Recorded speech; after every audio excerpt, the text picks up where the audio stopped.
बिहार में BJP party की स्थिति डामाडोल नजर आ रही है, जहां एक तरफ नीतीश कुमार को लेकर प्रधानमंत्री नरेंद्र मोदी और अमित शाह के बीच में दरारों की खबरों ने हवा पकड़ी हुई है, वहीं इस बात से भी आप साफ समझ सकते हैं कि नीतीश ने दिल्ली को किस तरीके से दहला दिया है कि एक के बाद एक कई नेता बार बार बिहार के चक्कर लगा रहे हैं। जहां एक तरफ आनंदीबेन पटेल जो हैं वो अभी कुछ समय पहले जो है बिहार का दौरा करके आई थी, वहीं अब जेपी नड्डा छठ का पर्व मनाने के लिए नीतीश कुमार के साथ बिहार पहुंच गए हैं। वहीं जहां जिस तरीके से नीतीश कुमार बिहार के अंदर बीजेपी पार्टी को अपने इशारों पर नचाते हुए नजर आ रहे हैं, वो किसी से छिपा नहीं है। जहां एक तरफ नीतीश कुमार अगले आने वाले विधानसभा चुनावों की तैयारी करने में जुट गए हैं, वहीं उपचुनावों पर भी सबकी नजरें ठहर गई हैं कि क्या उपचुनावों के बाद नीतीश कुमार कोई बड़ा फैसला ले सकते हैं। इस बीच में जहां एक के बाद एक कई बड़े बीजेपी नेताओं के दौरे बिहार के लिए हो रहे हैं, वहीं प्रधानमंत्री नरेंद्र मोदी जो है वो दो बार एक दो दिन के अंदर ही दो बार बिहार के दौरे कर रहे हैं। और फिर अब ये जो खबर सामने आई है वो वाकई बीजेपी की बढ़ती चिंताएं नीतीश कुमार को लेकर जो है वो सामने आ रहे हैं कि किस तरीके से नीतीश कुमार ने बीजेपी की रात की नींद और दिन का चैन उड़ा दिया है। क्योंकि बीजेपी पार्टी के जो एक सबसे बड़ा मुद्दा था वक्फ बोर्ड का, उसके अंदर उसे लेकर उसके खिलाफ जमीयत उलेमाए हिंद जो है वो 24 नवंबर को एक बड़ी रैली करने जा रहा है। और इसके बाद अब ये कयास लगाए जा रहे हैं कि जमीयत उलेमाए हिंद की इस रैली के अंदर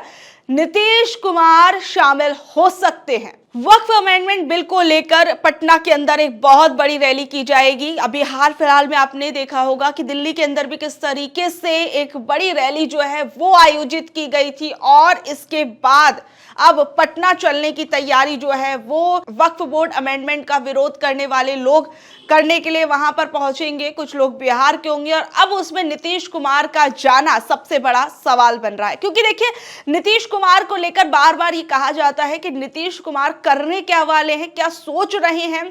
उसके बारे में उनके आसपास तक के लोगों को पता नहीं चलता है। नीतीश कुमार जो है हो सकता है वो आपको देखते हुए लगे कि कुछ वो और करने वाले और वो कर कुछ और दें। ये तमाम बातें नीतीश कुमार को जानने वाले अक्सर कहते रहते हैं। इस बीच में नीतीश कुमार को लेकर अभी हाल फिलहाल में जब वो छठ घाटों का, क्योंकि अभी बिहार के अंदर छठ का पर्व मनाया जा रहा है, जब छठ घाटों का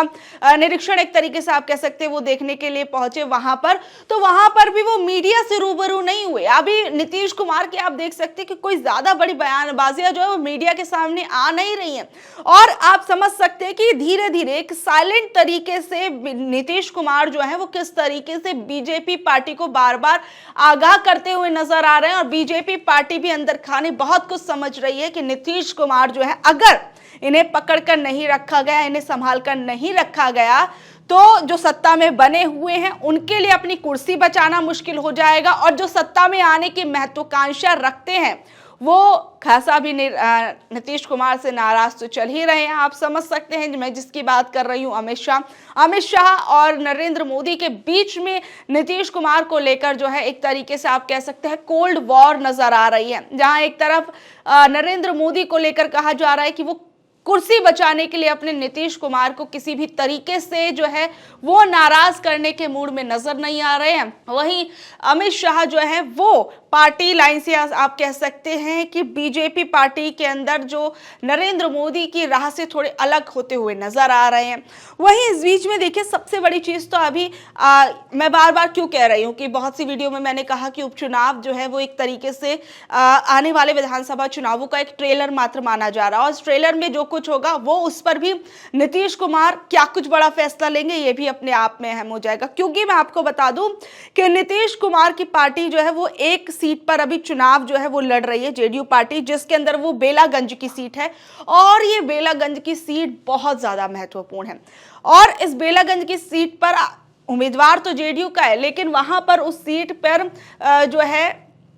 कह सकते हैं कि आप ज्यादातर बीजेपी लोग के जो कोर वोटर्स हैं वो उस सीट पर ज्यादातर नजर आते हैं। ऐसे में जेडीयू के लिए क्या बीजेपी पार्टी के लोग प्रचार प्रसार करेंगे, ये भी अपने आप में बड़ा सवाल है। और फिर उसके बाद वहां पर बेलागंज की अगर सीट पर आप देखेंगे कि किस तरीके से ये अपने आप में बहुत ज्यादा अहम सीट हो जाती है, क्योंकि सबसे ज्यादा उम्मीदवार जो है ना वो इसी सीट पर उतरे हुए हैं। लगभग 14 उम्मीदवार जो है वो इसी बेलागंज की सीट पर उतरे हुए हैं। यहाँ से आरजेडी के नेता सुरेंद्र प्रसाद यादव के बेटे विश्वनाथ कुमार सिंह चुनाव लड़ रहे हैं। वहीं उनके सामने पूर्व एमएलए मनोरमा देवी जेडीयू के टिकट पर हैं और प्रशांत किशोर की पार्टी जनसुराज के मोहम्मद अमजद और एआईएमआईएम के तहत मोहम्मद जमील जो है अली हसन, ये भी यहां से अपनी किस्मत आजमा रहे हैं। अब ऐसे में ये देखना जरूरी हो जाता है कि बेलागंज की सीट पर जेडीयू के प्रत्याशी के लिए बीजेपी पार्टी के जो लोग हैं वो किस हद तक चुनाव प्रचार प्रसार करते हैं, ये अपने आप में बहुत ज्यादा अहम हो जाता है।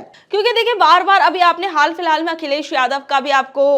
बयान याद होगा कि किस तरीके से अखिलेश यादव ने ये कहा था कि नीतीश कुमार हमको यहाँ पर लाकर खुद एनडीए के साथ चले गए, और तमाम अभी बीच में बातें भी अखिलेश यादव करते आए थे कि वो जल्द ही इंडिया गठबंधन के साथ आ जाएंगे। और इस बीच में फिर तब भी ये हवा उड़ने लगी कि क्या नीतीश कुमार एनडीए को छोड़ देंगे, क्योंकि देखिए 5 साल जो है ना वो एनडीए के लिए या कहे कि बीजेपी के लिए बहुत मुश्किल सरकार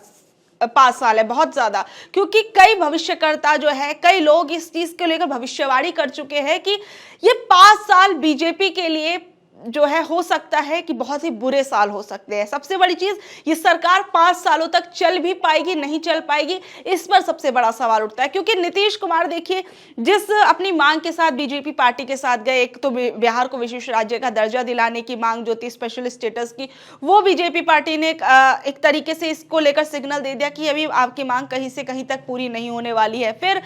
वक्फ बोर्ड बिल पर किस तरीके से उनकी पार्टी के जो स्टैंड रहे हैं वो सामने आने लगे, और देश के अंदर जातीय जनगणना को लेकर भी, मतलब आप कह सकते हैं कि तमाम चीजों को लेकर बहुत सारी चीजें ऐसी है जिस पर नीतीश कुमार की पार्टी बीजेपी पार्टी से अलग चलती हुई नजर आ रही है। इस बीच में सबसे बड़ी चीज अब देखिए छठ पूजा का महापर्व चल रहा है। ऐसे में जेपी नड्डा जो है अब वो बिहार के अंदर रहेंगे, और कहीं ना कहीं अब इस चीज को विधानसभा के चुनावों से जोड़कर देखा जा रहा है कि अब जो है जेपी नड्डा जो है या फिर जो बीजेपी के नेता जो है वो उन्हें छठ पर्व तभी याद आता है जब चुनाव जो होते हैं वो सामने होते हैं, यानी अपने फायदे के लिए यहाँ पर नेता जाते हैं। वैसे तो देखिए हर पार्टी के नेता हर कोई ऐसे ही करता है, लेकिन इस पर आरजेडी के नेता ने भी निशाना साधा और जेपी नड्डा की इस यात्रा पर क्या कुछ कहा वो जरा देखिए। आरजेडी के नेता मृत्युंजय तिवारी ने कहा कि चुनावी साल में बीजेपी को छठ और बिहार की याद आ जाती है। प्रधानमंत्री हो या फिर जेपी नड्डा, सभी को छठ को लेकर सियासत करनी होती है। तो आपने देखा कि किस तरीके से तमाम चीजें इस वक्त बिहार की सियासत में चल रही हैं। बिहार में जहां एक तरफ नीतीश कुमार बीजेपी के नेताओं पर एक्शन लेते नजर आए,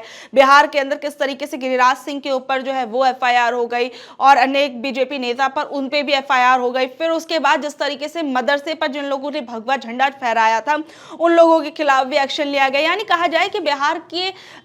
अंदर जो जेडीयू पार्टी है या कहे मुख्यमंत्री नीतीश कुमार जो है वो किसी भी तरीके से विधानसभा चुनावों में बीजेपी की जो पॉलिटिक्स है या फिर बीजेपी की जो विचारधारा है उसके चलते अपना नुकसान जो है वो कहीं से कहीं तक कराने के लिए राजी होते नजर नहीं आ रहे हैं। बहरहाल आप लोगों को ये खबर कैसी लगी नीचे दिए गए कमेंट बॉक्स में जरूर बताइएगा, और ऐसी अपडेट से जुड़े रहने के लिए देखते रहिए ऑनलाइन न्यूज भारत में। आपके साथ शालिनी, धन्यवाद।